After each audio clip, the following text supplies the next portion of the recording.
If you're anything like me, there are some topics too difficult to think about, so you probably just block them out of your mind. Recently, we heard about an incident involving a teenage girl that almost turned into a tragedy. It got us thinking about a subject we've never thought much about before until now: human trafficking. To be clear, human trafficking is not about your morning commute on the 405 freeway. It's a $150 billion a year worldwide industry involving prostitution, kidnapping, coercion, blackmail, pornography, pedophilia, slavery, and rape. Victims can be male, female, teenagers, adults, and even infants.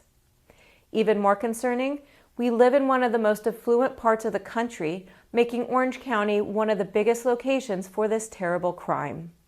Fueled by the dark web, the problem seems to be getting worse every year, and law enforcement, with its shrinking budgets, can't keep up with it. In this video, we spoke to a number of experts on the subject to understand how serious it really is, who is at risk, what is being done to control it, how the traffickers operate, and what you can do about it. Please be advised, what you will hear in this video may make you feel uncomfortable. A human trafficking victim is someone who has a trafficker or pimp who forces them to go do this. And if they don't go and do it, then there's going to be some type of repercussion. There's going to be some type of discipline, whether it's physical abuse, whether it's sexual abuse, or whether it's going to be some type of video gets emailed to the parents of this 18, 19-year-old girl. Her child is threatened to be kidnapped. So these are not prostitutes. These are human trafficking victims.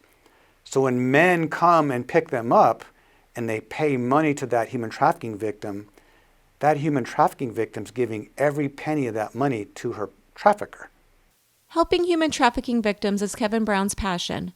A former Marine, he has served as a Santa Ana police officer for 30 years, working in a variety of assignments, including the Career Criminal Apprehension Unit, undercover narcotics, and a member of the SWAT team. Through his work as a cop, he began to view gang members and women caught in sex trafficking with a new heart of compassion. With the help of his wife, in 1994, they founded the Side by Side Church International. After retiring from law enforcement in 2005, he developed a ministry called Lives Worth Saving by developing teams of people to help human trafficking victims exit the life. So it's important for people to understand this, that this is not just some hoe, this is not just some prostitute that's no good, she's dirty, she's filthy. That's not what we're talking about here. And everybody, whether they're engaged in prostitution because they want to survive, to buy drugs, to buy groceries for their kids, we call that survival sex. Whether it's that or it's a human trafficking victim, they're still a human being. And they should be treated as a human being. So where in Orange County are you seeing the worst when it comes to sex trafficking? When it comes to sex trafficking in Orange County, for street work, it's in Santa Ana on the Harbor Track. And the Harbor Track has been there for almost 40 years. The good news is that in 2019, we began developing a collaboration with the Santa Ana Police Department and the city of Santa Ana. And putting all that together, they came up with new strategies to end the track on Harbor Boulevard. And so we talk about a track. A track is where women are forced to, and sometimes men, young boys, are forced to walk while a perpetrator, a John, stops to pick them up. They negotiate a price for sex, and then they go somewhere, and then they bring the victim back. A major effort within Kevin's ministry is a program called the Commercial Sexual Exploitation of Children. This is where they locate minors on the web that are being used for sex under the cover of a massage parlor. And so what we do is we go online and we have a vendor that sends us ads that contain minors. And it's for brothels, massage parlors, we call them brothels. And so we specifically target those brothels that are using children who are under the age of 18 years old. Because once law enforcement is given that information, that intelligence, then we call that actionable. Then go take some type of action, like go there and arrest people and rescue people. Liddell Casper started her own ministry about 6 years ago to bring awareness to human trafficking, so we asked her how big of a problem this is. It's a big problem. Worldwide, it's a $150 billion industry. It's happening all over the world. Worldwide, we have over 40 million slaves in human trafficking, which is more slaves than we've had in the past. And it's happening in California. It's happening in Orange County. Orange County is actually a destination spot where traffickers will bring their victims because there's a lot of money in Orange County. It's a very affluent area and they can make more money. Who is being trafficked? Many people are being trafficked. Women, men, young men, children, boys, girls. But the highest at risk are our youth, our teens, under 20. Where in Orange County is this really happening? What communities? It's happening in all your communities, all of our communities in Orange County. It's happening at hotels, motels. It's very prevalent in many communities at massage parlors. It's happening on our streets in Orange County. It's happening most of all on the internet. We all know prostitution has been around forever, and that is why it is called the oldest occupation. Nothing is going to change that. What has changed today is the ease in which anyone can engage in it. All thanks to that tool we love and hate so much, the internet. A man can have a date within 2 hours by going online and ordering a woman for sex. So it's happening everywhere, not that it's more prevalent in certain places. Where do sex traffickers get their victims? They get them from different places. The main target that traffickers will go after are our youth, our young people. They will go after runaways and those that are in foster care because they're young, they're vulnerable, and they can manipulate them into getting them to do what they want. They also get them on social media. They're out there trolling for young people, and they will pretend to be, for example, a young 16-year-old boy and friend a young 14-year-old girl.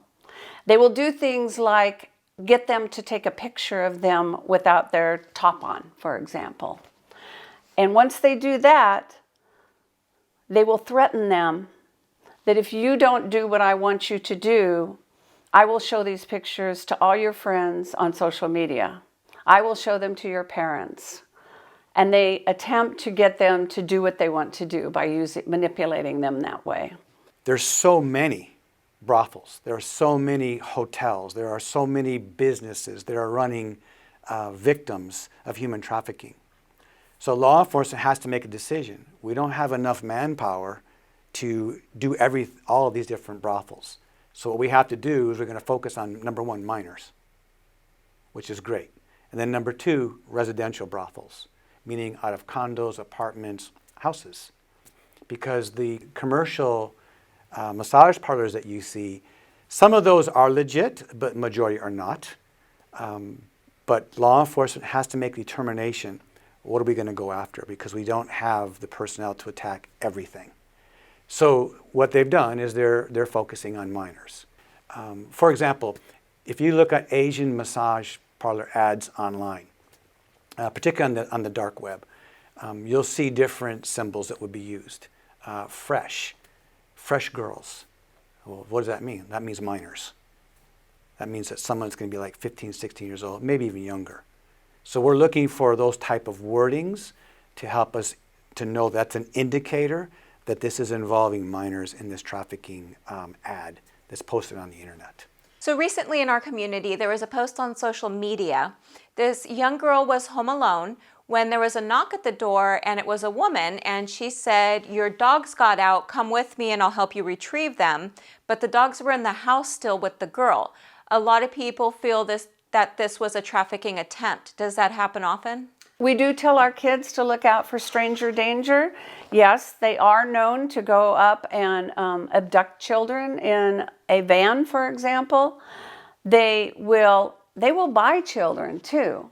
Sometimes children are being sold. The mother may be on drugs and she sells her kids so that she can have drugs.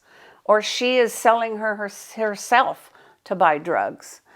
So there are various tactics that are used to get the children.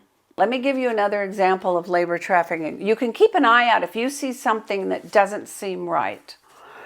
This happened in Irvine about almost 20 years ago. There was a young girl. I know that story. Yeah. And she was sold by her parents for $30 to a family to be their slave. And she was 8 years old when they sold her. She was cooking, cleaning, doing the laundry. She slept on a cot in the garage. She wasn't allowed to go outside. She wasn't allowed to go to school. She wasn't allowed to talk to anybody. And a neighbor happened to see her and see that she was outside. I think she was dumping the trash, and wondered why this girl was never outside the house, why she wasn't at school, and called Child Protective Services, and she was rescued. Now, this happened in Irvine, a very affluent area, and she was being trafficked for 5 years before she was rescued. Lives Worth Saving has a small army of volunteers called advocates who meet with human trafficking victims and try to get them to exit the life. Alicia has been working with them for 4 years. I'm an advocate reaching out to the victim. So now we just are in the online realm a lot more. So there's a lot of reaching out to the ads that are posted, offering a way out, forming a relationship via text, on the phone, gaining that trust before we can then hopefully lead them out of the life of sex trafficking. What's your story of your favorite rescue?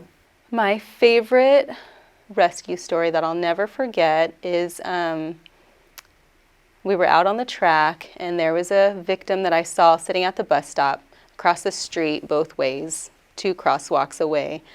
And I remember thinking that just the time it would take to cross those 2 crosswalks, she could get swooped up by a car, and wondering if we were ever even going to get a chance to talk to her at all. And our team leader called in our wrapping up for the night, but we had spoken with our security, hey, we just want to talk to that one last girl. We just really, our hearts are fixed on that girl that we see. So our security said, hey, we're just going to make one last contact. Across the street, both ways. I was like, whew, I'm shocked that we even got to her without her getting, again, like swooped up by a car.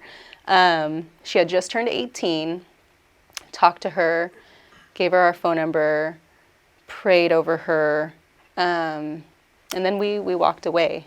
And I remember feeling just my heart sank walking away, because you so badly want them to come with you and take your opportunity of getting out of that lifestyle. But again, we don't force, it's all their choice, and you respect that. But a few minutes later, I got a text, I want out. So I, told Pastor Kevin and the rest of the team, we got all excited. It called her on the phone. We'll be there in just a minute. Stay right there. We'll be there. You'll know which car to get into because they'll have this password that I'm giving you. And just later on hearing that she said in the recovery process that, I found God in this recovery. I'll always remember. Human trafficking is an enormous business, and traffickers are motivated by money. Lots and lots of money. But to give you an idea of how much a trafficker is going to make, let's say he has 4 young women working for him. And let's say that their quota, let's just say for a round number, is $500 a night. $500 a night. And he has 4 women. That's $2,000 a night right there. $2,000 a night. Times 7 nights, that's, what is that, $14,000? $14,000 in 1 week. Multiply that now times 4 times for the month and times the year. It's extremely lucrative. And the way the traffickers are set up now is they're somewhat insulated, meaning that they have what's called a bottom girl. And they're really called a bottom bitch. And her job is to run everything. She's on the track. She's making sure everybody's staying in line. No one's getting out of pocket, meaning doing something they shouldn't be doing, that they're monitoring their phones. And Daddy, the pimp, the trafficker, is somewhere far away. And all he's got to do is contact his bottom girl and make sure business is being taken care of. And if business isn't being taken care of, then the bottom girl will tell who it is, and when they go back the next morning or whatever, he'll beat her, or he'll rape her, or he'll do whatever he needs to do to put her back in check. And that's how it works. Deputy District Attorney Kelsey Weeman works for the Orange County Human Trafficking and Exploitation Unit. She is a member of a 9-person team composed up of lawyers, investigators, and paralegals who handle all cases related to human trafficking, pimping, pandering, and felony sexual assault. They handle the cases at all levels, from the initial case filing, investigation, to resolution by a jury trial. Does the DA go after those that are purchasing the sex? Absolutely, and I think that is one of the most important things we can really talk about. Right now, we're a bit limited by the legislation in California. Somebody who is what's called a John, or a sex purchaser, the person paying the money in exchange for a sex act, right now that alone is a misdemeanor without any other circumstances occurring. So what we do as the district attorney's office, in conjunction with our partners in the task force and community partners as well, is there needs to be a better punishment for sex purchasers in order to curb human trafficking. When there's a demand, there's going to be a supply. So right now it's a misdemeanor. We prosecute, we charge, we file those cases, but we're looking at other alternatives with the legislation, asking for legislative proposals and changing things so that there could be potentially a harsher punishment for sex purchasers, because right now we're limited by the legislation, but we do handle those cases and we do go after the sex purchasers as well. The DA is one of many components of the Human Trafficking Task Force.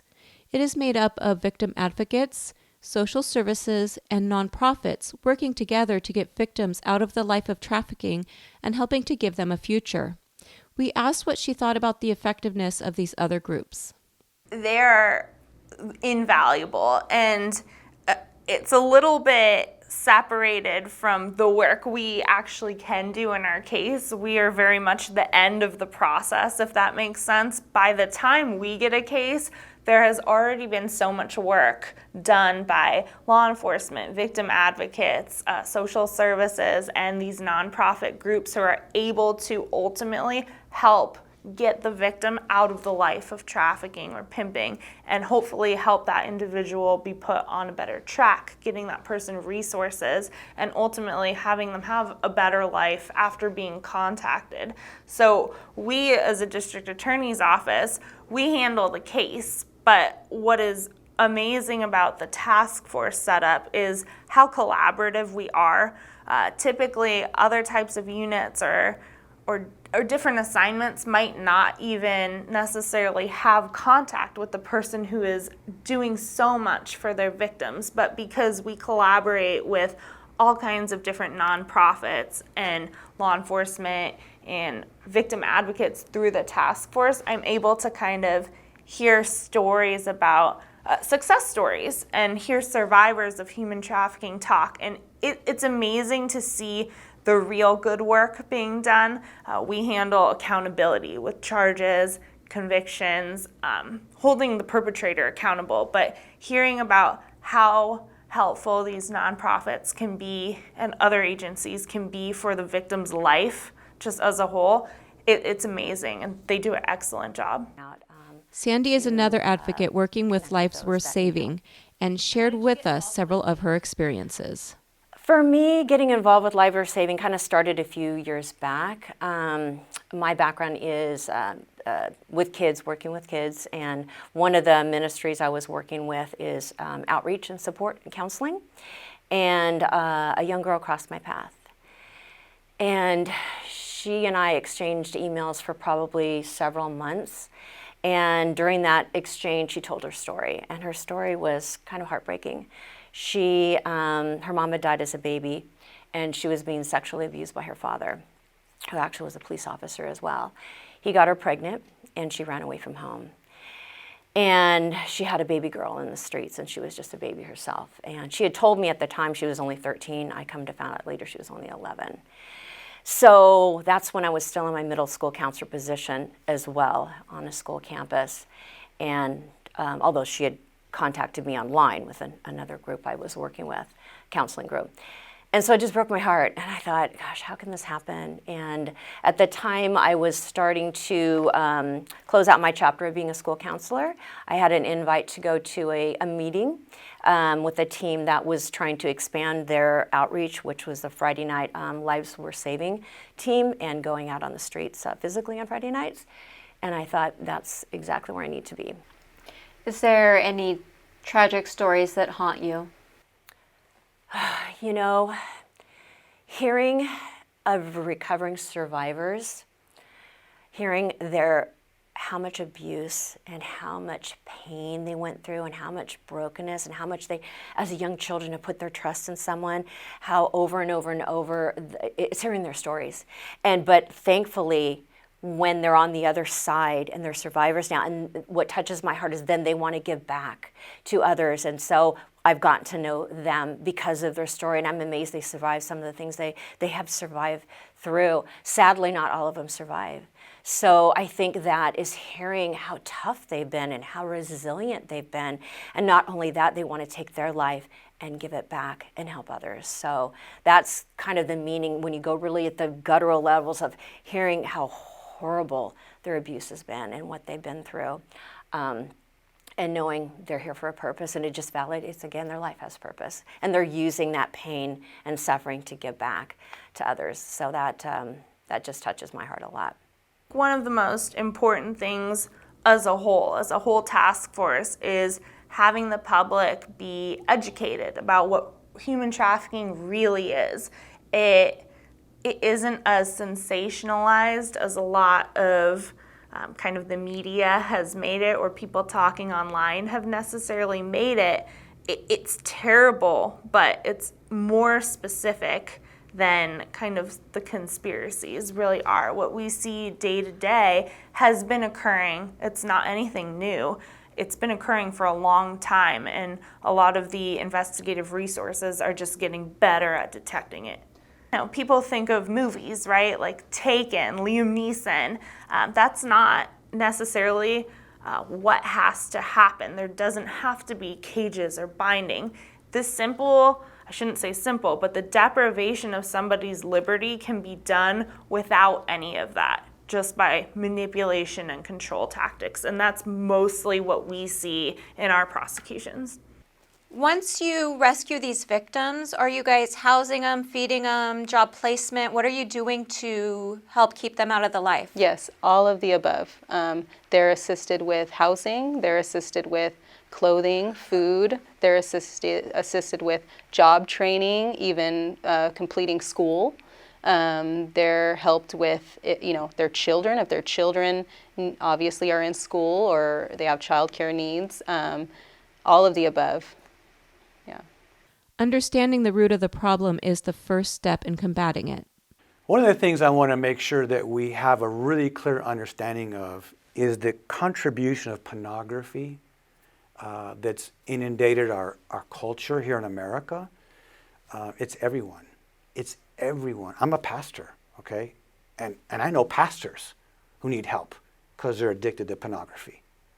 And thank God they're getting the help. I can't even tell you how many victims over the last 10 years that we've contacted across the United States.